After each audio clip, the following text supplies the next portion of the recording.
ના પ્રાગટ્યના પૂર્વ ઇતિહાસની કથા કહું છું.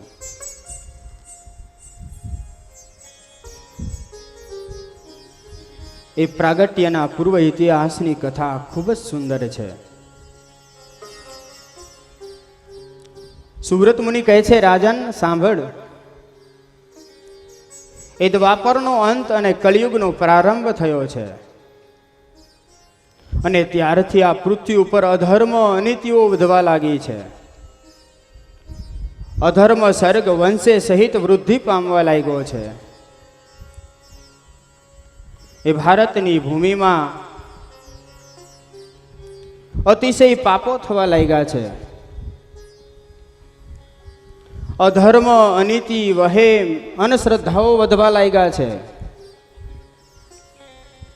એ પૃથ્વી ઉપર ઢોંગ ધતિંગ પાખંડની પૂજાઓ થવા લાગી છે. આદિ યુગના ધર્મો એ બધા નાશ પામવા લાગ્યા છે. લોકોની માન્યતાઓ આજે ધર્મના માર્ગે અવળી થઈ છે. મોક્ષના રસ્તાઓ પણ પલટાવા લાગ્યા છે અને મોક્ષના માર્ગે અંધશ્રદ્ધાઓ પણ એટલી બધી થઈ છે. એ કાશીની કરવત, એ આપણે સૌ એનાથી પરિચિત છીએ. કહેવતું કે કાશીએ જઈને જો કોઈ કરવત મુકાવે ને તો એને કૈલાસ ધામની પ્રાપ્તિ થાય છે. લોકો એવું માંડ્યા છે માનવા. જેમ લાકડાને વેરે એવી રીતના મનુષ્યો કાશી જઈ પોતાના દેહને કરવતથી કાપવા લાગ્યા છે અને દેહ કપાઈ જાય એટલે આનંદ મનાવે. બધા સગા સંબંધીઓ નાચે કૂદે ગાન કરે અને કહે, અમારા સ્વજન તો કૈલાસ ધામમાં ગયા છે. આવી અંધશ્રદ્ધાઓ ફેલાવા લાગી છે. એ પ્રાચીનો પીપળો, એ પ્રાચીના પીપળે જઈ સ્વજનો બધા સાથે જાય. ત્યાં જઈ અને ઉંમર થઈ હોય પ્રાચીના પીપળા ઉપર ચડાવે. ત્યાં ચડાવીને ઉપર ટગલી દાયરેથી નીચે ઊંધે માથે ઠેકડો મરાવે અને ઠેકડો મારીને નીચે પડે અને જો મૃત્યુ પામે તો કહે વૈકુંઠ ધામની પ્રાપ્તિ થઈ છે. અને જો થોડો થોડો હજી જીવ હોય તો એમ કહે કે હજી થોડા કર્મો બાકી છે.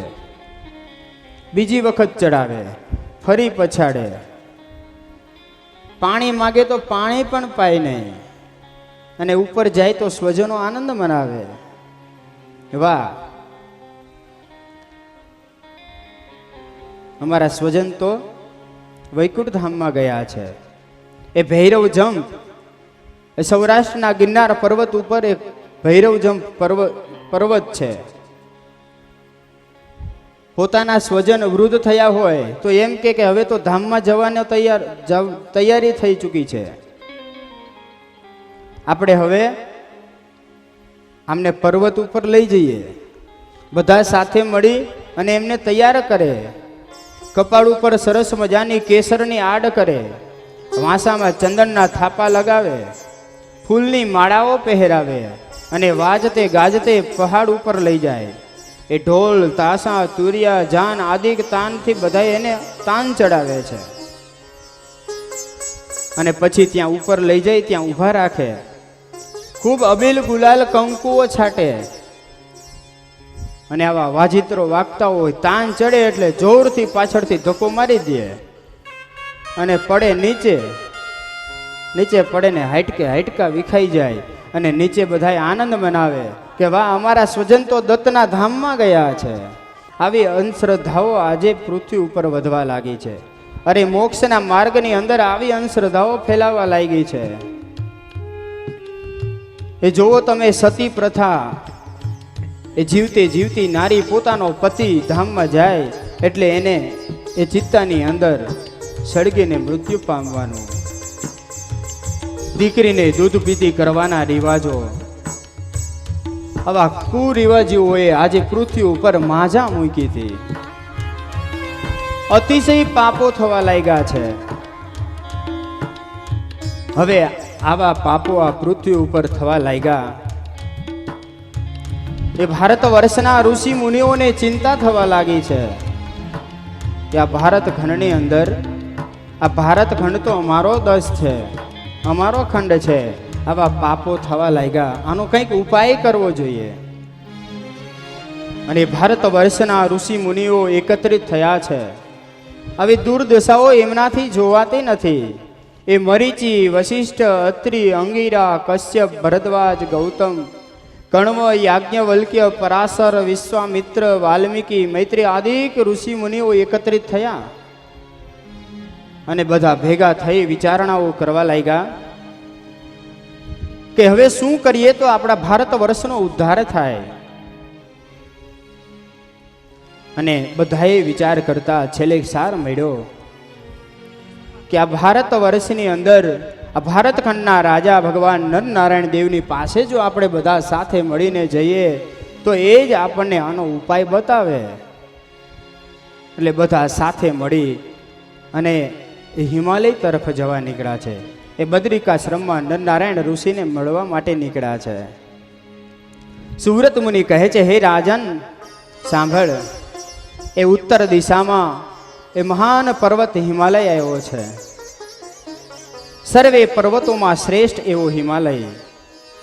એ ભારતની પૂર્વ સીમા નહીં, એ અનેક સંસ્કૃતિઓનો ધારક છે. આ હિમાલયની અંદર અનેક ઔષધિઓ રહે છે. જે હિમાલય અનેક પ્રાંતની અંદર કાળો દેખાય છે તો અનેક પ્રાંતની અંદર ચાંદી જેવો દેખાય છે. અનેક અનેક જગ્યાએ તો સોના જેવો દેખાય છે. એ ઝરણાઓ અંદરથી એ હિમાલયની અંદર ખડખડાટ કરતા વહેતા જાય છે. એમના ઉછળતા તરંગો તો એ જાણે કંઈક અલગ જ ધની પાથરી રહ્યા હોય એવું દેખાય છે. અને એમના સુરો કંઈક અલગ જ વાતાવરણ ધારી રહ્યું છે. આ હિમાલયની અંદર અનેક પક્ષીઓ નિવાસ કરીને રહ્યા છે. એ અનેક પક્ષીઓના કલરવો આજે સ્વર્ગના પણ આનંદને પીછાવતા હોય ને એવા દર્શન કરાવ્યા છે. આ હિમાલયની અંદર અનેક વૃક્ષો પણ આવેલા છે. આ હિમાલયની અંદર અનેક પ્રગટ અને ગુપ્ત તીર્થો આવેલા છે, જ્યાં ગાંધર્વોના વાદન ધ્વનિઓ સતત સંભળાઈ રહ્યા છે. અને ઋષિ મુનિઓના પ્રણવ ધ્વનિથી આજે આખો હિમાલય સતત ગાજી રહ્યો છે. આ હિમાલયની અંદર આજે ઋષિ મુનિઓ ચાલ્યા જાય છે. આ હિમાલયમાં સ્વર્ગમાંથી અવતરેલી ભાગીરથી ગંગા એ ધોધમાર ધસમસતા પ્રવાહની સાથે વહી રહી છે. આ ભાગીરથી ગંગા અહીં 7 પ્રવાહમાં વહે છે. એ ગંગા નલિની, વસોક્ષારા, જંબુ, સરસ્વતી, સીતા, પાવની, આમ 7 નામવાળી વિષ્ણુપતિ ગંગા આજે આ હિમાલયમાંથી વહી રહી છે. અને ઋષિ મુનિઓ આવી રીતના હિમાલયમાં ચાલતા ચાલતા એ બદ્રિકાશ્રમ પધાર્યા છે. આ બદ્રિકાશ્રમ આશ્રમ એટલે ભગવાન નરનારાયણ દેવને રહેવાનું સ્થાન, જ્યાં પૂર્વે ઇન્દ્રે 10,000 વર્ષ સુધી તપ કરેલું અને ત્વષ્ટાને મારીને લાગેલી બ્રહ્મ હત્યાનું નિવારણ કરેલું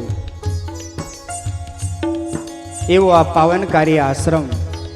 આ આશ્રમના માત્ર દર્શન કરવાથી અંતરમાં શાંતિ થઈ જાય છે.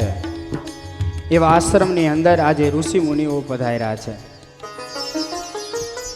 અને આશ્રમની અંદર સમગ્ર પાપને ધોનારી એ પહોળા પટવાળી વિષ્ણુપદી ગંગા એ આશ્રમની વચ્ચેથી જ વહે છે. એ ચંદ્રના સરખી શ્વેત ક્રાંતિ છે. એ સરસ સ્વામીએ લખ્યું છે, બદરી સિપાસ નદી ગંગા વહે, સુરલોકવાસી પણ ચિત ચહે, તન નામ તાપ વડે પાપ હરે, જડથી પવિત્ર પડમાહી કરે, બહુ લોક સજી જાય તહા, જપવાત થાય જપ સિદ્ધ તહા, તટમાં તપસ્વી જનવાસ કરે, અઠ જોગ સાધે હરિ ધ્યાન ધરે અઠ જોગ સાધે હરિ ધ્યાન ધરે અરે આ ગંગા નદીના કિનારા ઉપર કેટલાય ઋષિ મુનિઓ બેસી અને તપ કરે છે.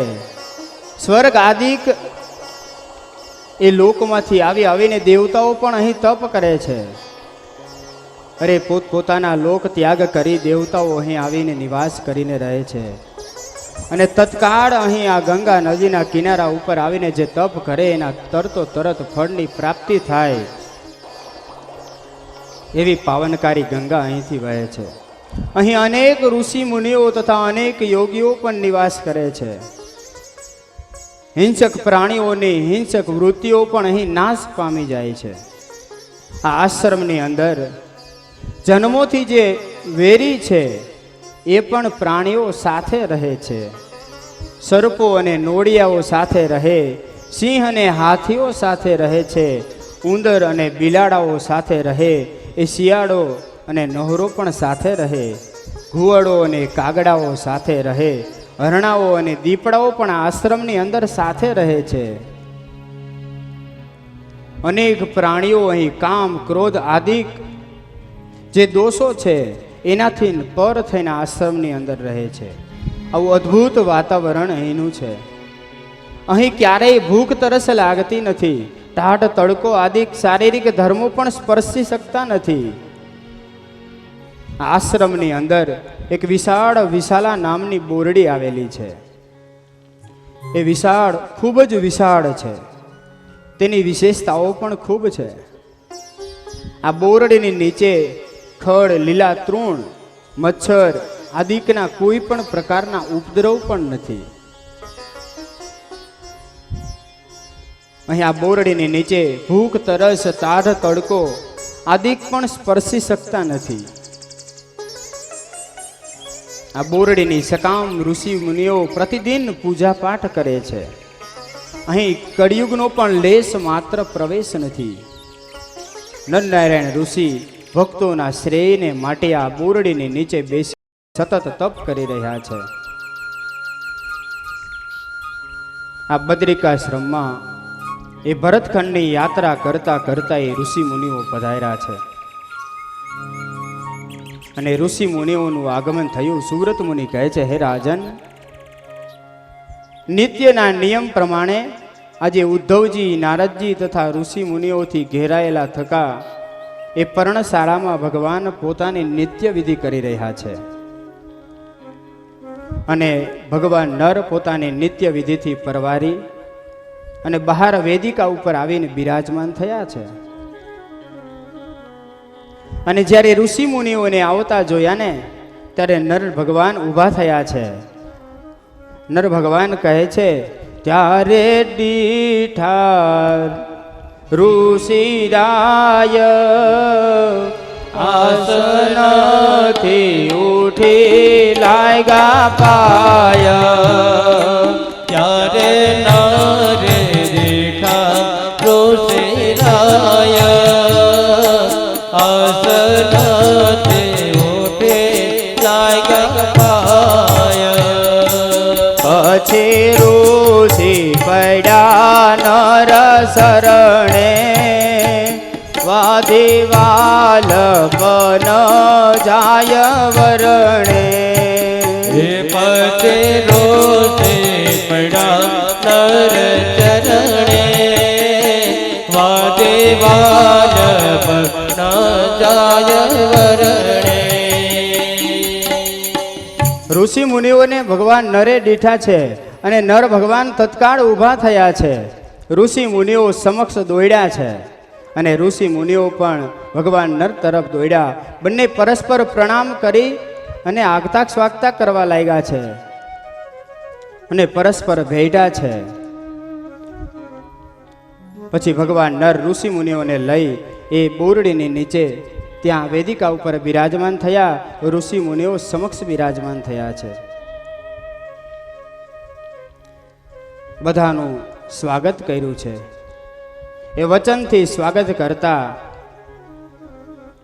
ભગવાન નર એ ઋષિ મુનિઓને કહે છે અજ્ઞાનંદો મહાન જાતો ભવતા દર્શનાન્મમાં સર્વસુલભમેવાસ્તિ દુર્લભ સત્સમાગમા દુર્લભ સત્સમાગમા. હે ઋષિ મુનિઓ, તમારા દર્શનથી આજે મને ખૂબ આનંદ થયો છે. ભવતામ દર્શનાન મમ, તમારા દર્શનથી હું ખૂબ આનંદિત થયો છું. કારણ કે હે ઋષિ મુનિઓ, બધું જ મળવું સહેલું છે, પરંતુ તમારા જેવા સંતોના દર્શન થવાને એ બહુ જ દુર્લભ છે. તમારા જેવા સંતોનો સમાગમ મળવો એ અતિ દુર્લભ છે. હે સંતો, તમે શ્રેષ્ઠ છો. કારણ કે તમે પરમાત્માને અખંડ ધારી રહેલા છો ને. હે સંતો, તમારો યોગ પણ ક્યારે થાય? એ જીવાત્માને મુક્તિનો સમય જ્યારે નજીક આવ્યો હોય ને, ત્યારે તમારા જેવા સંતોના દર્શન થતા હોય છે. એટલે જ તો બ્રહ્માનંદ સ્વામીએ ખૂબ સરસ કહ્યું છે, જો ફિરતા સંત સમાજ મળે, જો ફિરતા સંત સમાજ મળે, તો સુખે મનની પ્રાપ્તિ કરે, તો સુખે મનની પ્રાપ્તિ કરે. કહે બ્રહ્માનંદ સંત માહી મળે, કહે બ્રહ્માનંદ સંત માહી મળે. સત્સંગ વિના જન્મ મરણ બ્રહ્મચાર મટે નહીં જોતને. સત્સંગ વિના જન્મ મરણ બ્રહ્મચાર મટે નહીં જોતને. એવા જન્મ મરણ બ્રહ્મચાર મટે નહીં જોતને. બ્રહ્માનંદ સ્વામી કહે, આવા જ્યાં સુધી સંત ન મળે ત્યાં સુધી મનુષ્ય માત્રનું જન્મ મરણ મટવાનું જ નથી. વહાલા ભક્તજનો, આપણને પણ એવા સંતો મળ્યા છે હો. એવા સંતોનો સમાગમ કરી લેજો. એવા સંતોને મરકર્મ વચનેથી વળી જજો, જેથી કરીને આપણો આને આ જન્મ સુધરી જાય, પરમાત્માના ધામની પ્રાપ્તિ થાય. આજે ભગવાન નર એ સર્વે ઋષિ મુને કહે છે કે સંતો, તમારા દર્શન અતિ દુર્લભ છે.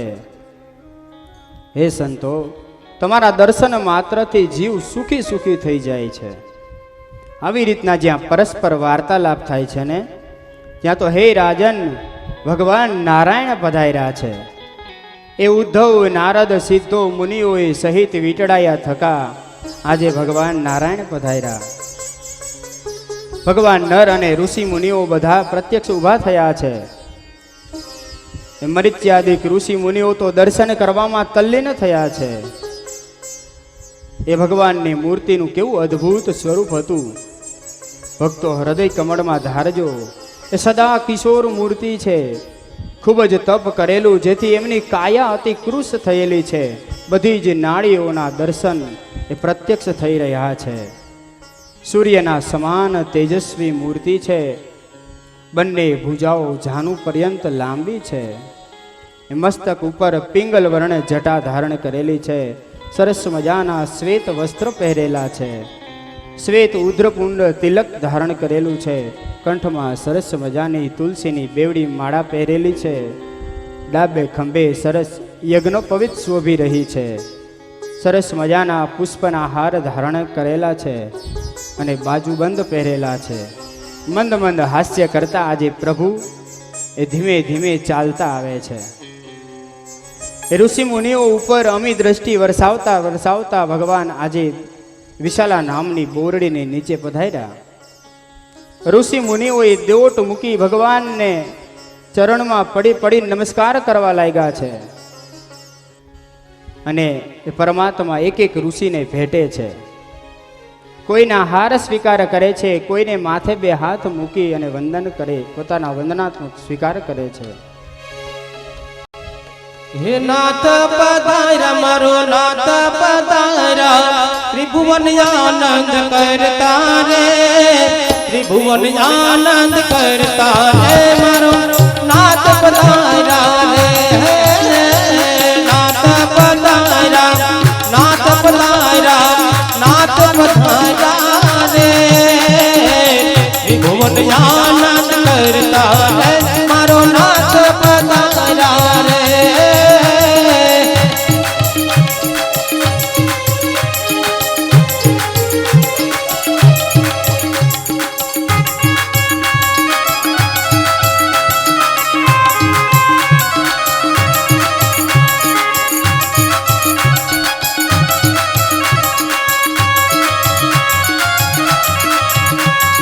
હાથમાં લાકડીને પહેરી તે ચાકડે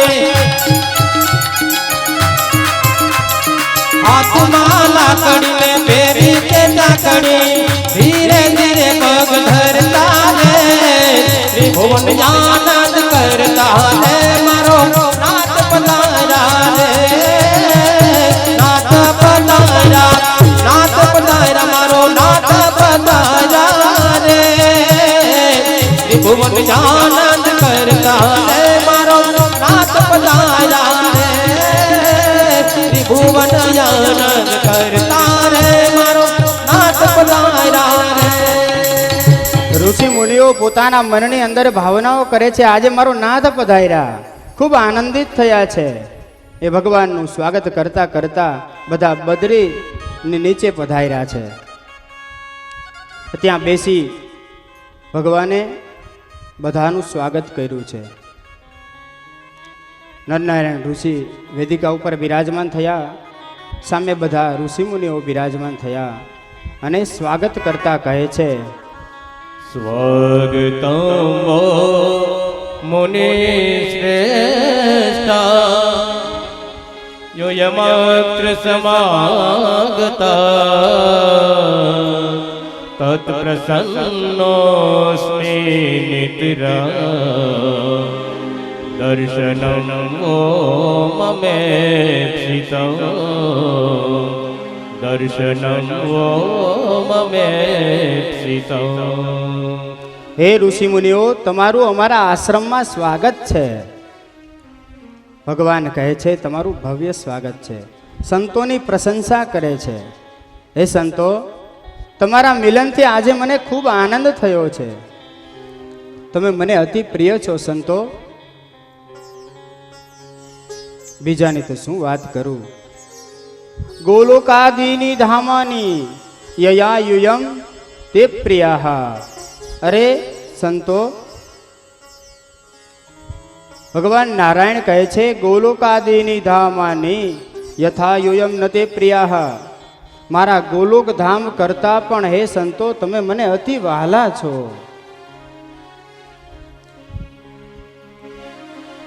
અરે નરનારાયણ ઋષિ આજે સંતોના ખૂબ વખાણ કરે છે. સંતો, તમે મને બે કારણથી ખૂબ વહાલા છો. એનું બીજું કોઈ જ કારણ નથી. પહેલું કારણ, હે સંતો, જગત આખું પંથ વિષયનું અંતરની અંદર ચિંતન કર્યા કરે, એ લોક વ્યવહારનું ચિંતન કર્યા કરે, તેને મૂકી અને તમે અમારી મૂર્તિનું ચિંતન કરો છો. માટે હે સંતો, તમે મને ખૂબ વહાલા છો.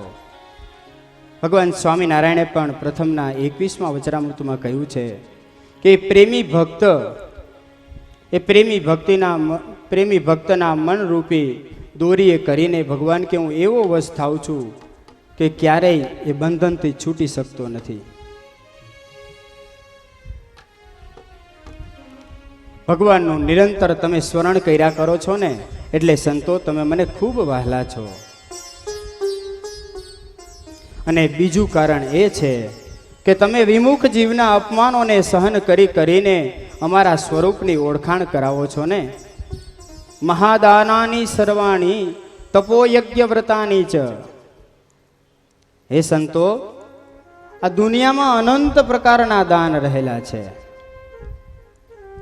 એ ઘણા ગાયનું દાન કરે, અન્નનું દાન કરે, પૃથ્વીનું દાન કરે, ઘણા તો વસ્ત્રનું દાન કરે, પોતાના દેહનું પણ દાન કરે, ઘણા ચક્ષુઓના દાન કરે, રક્તદાન કરે. પરંતુ સંતો, તમે તો જીવોને અભયદાન આપનારા છો. કોઈ પણ જીવાત્માને એ ભગવાનના માર્ગે વાળવા એને અભયદાન કહેવાય. માટે હે સંતો, તમે તો અભયદાન આપનારા છો, માટે તમે મને ખૂબ વહાલા છો. જો એક સમયે ભોજનથી કોઈ માણસ તૃપ્ત થયો હોય ને, તો એ ભૂખ્યો માણસ, એ જમેલું માણસ ફરી ભૂખ્યો થશે. પરંતુ જેને અભયદાન પ્રાપ્ત થયું છે એને એ મોટામાં મોટું દાન છે, એને ક્યારેય તૃપ્તિ નથી ફરી. માટે તમે મને બહુ વહાલા છો.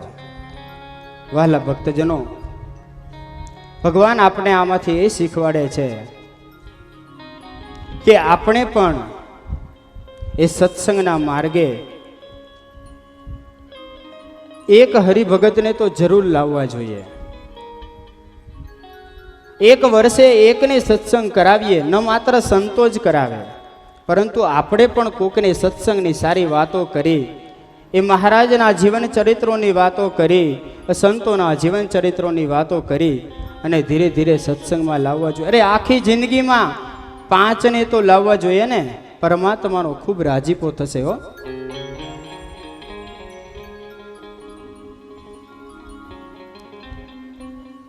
સતાનંદ સ્વામી એ બદ્રિકાશ્રમની સભાનું વર્ણન કરે છે. એ પવિત્ર બદ્રિકાશ્રમ ધામ એ ગંગા નદીના કિનારે બેઠેલા સર્વે ઋષિ મુનિઓ એ આવી અને હવે જે વાત કરવા આવ્યા હતા એ વાતની વર્ણન અહીં કરે છે. બધા તલ્લીન થયા છે. ભગવાનને કહે છે, હે પ્રભુ, અમે ફરતા ફરતા એ ભારતની ભૂમિમાંથી આવીએ છીએ. અરે, તમે ભારતની ભૂમિમાંથી આવો છો? એ ભારત તો અમારો દેશ છે. સંતો, ત્યાં બધા બરાબર નિયમ ધર્મ તો પાડે છે ને? જ્યાં ભારત શબ્દ સાંભળ્યો ભગવાન રાજી થયા. અરે પ્રભુ, ત્યાં તો આજે ખૂબ પાપો વધવા લાગ્યા છે. મનુષ્યો મારી આજ્ઞાનું પાલન તો કરે છે ને, ઋષિ મુનિઓના નેત્રો નીચે ઢળી ગયા હો. આજે ભારતની અંદર અતિશય અધર્મ વ્યાપ્યો છે. એ કલિયુગનું વર્ણન કરવા આવેલા ઋષિ મુનિઓ એ શું વર્ણન કરે? આંખો નીચી ઢળી ગઈ. ભગવાન તો કહે મારો દેશ છે. એકદમ આખી સભા ગંભીર થઈ ગઈ છે. અને ગંભીર સભાની અંદર વહાલા ભક્તજનો, એક વસ્તુ જરૂર આપણે સાંભળી લેવી જોઈએ. આખા વિશ્વની અંદર અધર્મ વ્યાપે, પરંતુ ભારતની અંદર ક્યારેય અધર્મ ન વ્યાપે. કારણ કે આખું વિશ્વ છે ને એ પરમાત્માનું સ્વરૂપ છે, એ પરમાત્માનું શરીર છે. એમાં પણ આ ભારત છે એ તો પરમાત્માનું હૃદય છે. કોઈ પણ દેહની અંદર જો હૃદય બંધ થઈ જાય તો એ મૃત્યુ પામે છે. એમ આ હૃદયની અંદર જો અધર્મ વ્યાપે તો એ સૃષ્ટિ જ નાશ પામી એમ કહેવાય. આજે આ ભારતની અંદર દંભ અને લોભ આદિક વૃદ્ધિ પામવા લાગ્યા. 3 કરોડ રૂવાડાઓ ખડા થઈ ગયા છે અને ક્રોધના અંગારા વરસાવતા વરસાવતા જમણા હાથની અંદર પાણીની અંજલી લીધી. આજે અહીં પણ કળિયુગની અસર જણાવવા લાગી છે. અહીં આ જમણા હાથની અંદર અંજલી લઈ એ ધર્મ, ભક્તિ, ઉદ્ધવ અને સર્વે ઋષિઓને મન વાણીથી સ્વાગત કરતા નથી. તેથી તેમને શ્રાપ આપે છે. જાઓ, હું તમને બધાને શ્રાપ આપું છું. ભરત ખંડની અંદર જન્મ ધારણ કરો અને અસુરો થકી અતિ કષ્ટને પામો. મારું અપમાન કરનારા તમારા બધાનું અસુરો ઘોર અપમાન કરશે. તમને ખૂબ તાડન કરશે. ધક્કા મારીને ગામની બહાર કાઢી મૂકશે. તમારે અન્ન અને દાંતને વેર થશે. આવી રીતના અસુરો, આવી રીતના ઋષિ મુનિઓને શ્રાપ દીધો. અને જેમ શાંત સરોવરની અંદર પથ્થર પડે અને આખું સરોવર છળબડી ઉઠે ને એમ આખી સભા ખળબડી ઉઠી છે. અને ક્રોધના અંગારા વરસાવતા વરસાવતા ઋષિ મુનિઓએ પાછળ જોયું, ત્યાં તો હજી 2-4 શ્રાપ આપી દેશે ને એવી રીતના ક્રોધ એમના મોઢા ઉપર દેખાઈ રહ્યો છે. બધા જ ઋષિ મુનિઓ દોડીને પગમાં પડ્યા છે. એ ઋષિ મુનિઓ પગમાં પડીને કહેવા લાગ્યા, હે પાહિમામ પાહિમામ, ક્ષમા કરો. ત્યારે દુર્વાસા કહે છે, જેમ અગ્નિમાં ઘી રેડો અને ખળબડી ઉઠે એમ ઋષિ મુનિ કહે કે હું કઈ ગૌતમ કે અંગીરા જેવો નથી કે શ્રાપ આપીને મિથ્યા કરી દો. મારો શ્રાપ ક્યારેય મિથ્યા ન થાય. આવી રીતના શ્રાપ આપ્યો. પછી તો સર્વે ઋષિ મુનિઓ શાંત થયા. ધર્મ પ્રજાપતિ ઊભા થયા અને પ્રણામ કરીને કહે છે, હે ઋષિમર, કંઈક ભૂલ થઈ એવી હોય ને એવું લાગી રહ્યું છે. હે ઋષિમુનિ, અમારી સભાની અંદર તો કોઈ નાનો એવો જીવ પણ આવે ને તો અમે એનું પણ સ્વાગત કરીએ છીએ, તો તમારું તો કરીએ જ ને. માટે કંઈક ભૂલ થઈ હોય ને એવું લાગે છે. ક્ષમા કરો પ્રભુ, ક્ષમા કરો. અને આવી રીતના જ્યારે અનુગ્રહ કર્યો એટલે દુર્વાસા ઋષિ થોડા શાંત થયા છે. દુર્વાસા કહે છે, જરૂર કંઈક ભૂલ થઈ હોય એવું લાગે છે. હે ઋષિવર, કંઈક અનુગ્રહ કરો, કંઈક અમારી ઉપર કૃપા કરો. ત્યારે દુર્વાસા ઋષિ કહે છે કે મારો શ્રાપ મિથ્યા તો ન જાય, પરંતુ હે ઋષિમુનિઓ, તમારી સાથે આજે નરનારાયણ ભગવાન પણ બિરાજમાન છે, માટે એનું હું તમને પ્રાયશ્ચિત આપું છું. જાઓ, તમારી સાથે ભગવાન પણ પૃથ્વી ઉપર અવતાર ધારણ કરશે અને તમને આ અસુરો થકી રક્ષા કરી અને મુક્તિ આપશે. વહાલા ભક્તજનો, સજ્જનો અને સંતો ક્યારેક રોષ કરે ને તો એમાં પણ એની પ્રેરણા અને કરુણા જ હોય છે. આપણને કંઈક સારો માર્ગ બતાવવા માટે, તો આપણને સુખી કરવા માટે જ, આપણું હિત કરવાને માટે જ આવા શ્રાપ આપતા હોય છે. જુઓ તમે, ગૌતમે અહલ્યાને શ્રાપ આપ્યો તો એને ભગવાનની પ્રાપ્તિ થઈ છે. આવી કંઈક ભગવાનની ઈચ્છા હતી એટલે આજે ઋષિઓને શ્રાપ થયો છે. નહીતર તમે વિચાર કરો, જે આશ્રમની અંદર પ્રાણીઓની પણ વેર વૃત્તિઓ નાશ પામી જાય છે, એ આશ્રમની અંદર ક્યારેય ક્રોધ સંભવે જ નહીં. પરંતુ ભગવાનની ઈચ્છા હતી એટલે આજે અહીં શ્રાપ થયો છે. હે ઋષિ મુનિઓ, તમે ચિંતા ન કરો. પછી પોતે બદ્રીશ પરમાત્માએ પોતાના મૂળ સ્વરૂપનું ધ્યાન કર્યું છે. પછી પ્રભુ બદ્રીશ જ્ઞાનવાન દરિયો નિજ મૂળ સ્વરૂપ કર્યું ધ્યાન. પછી પ્રભુ બદ્રીશ જ્ઞાનવાન દરિયો નિજ મૂળ સ્વરૂપ કર્યું ધ્યાન. વચન તું પુરુષોત્તમે ઉચ્ચાર્યો, જન્મ ધરાનો મેં ધાર્યો. વચન તું પુરુષોત્તમે ઉચ્ચાર્યો, જન્મ ધરાનો મેં ધાર્યો. રુચિ વૈતાપનો પ્રમાણો, મુજ રુચિ હે તો જરૂર સર્વે જાણો.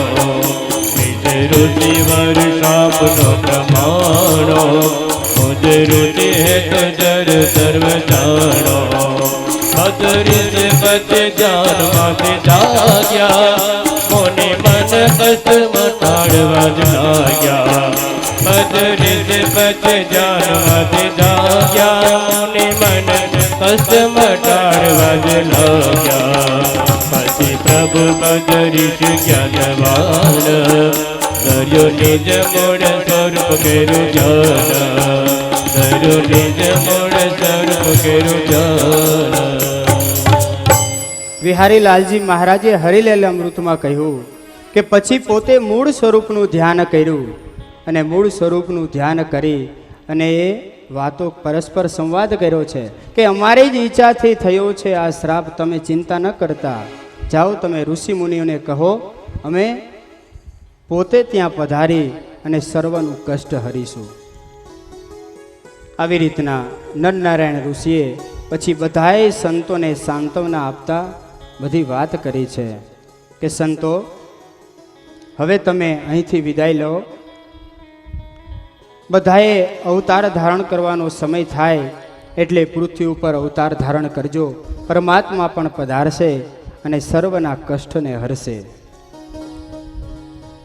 આવી રીતે એ બદ્રિકાશ્રમની અંદર ઋષિ મુનિઓને શ્રાપ થયો એ કથાનું શ્રવણ કર્યું.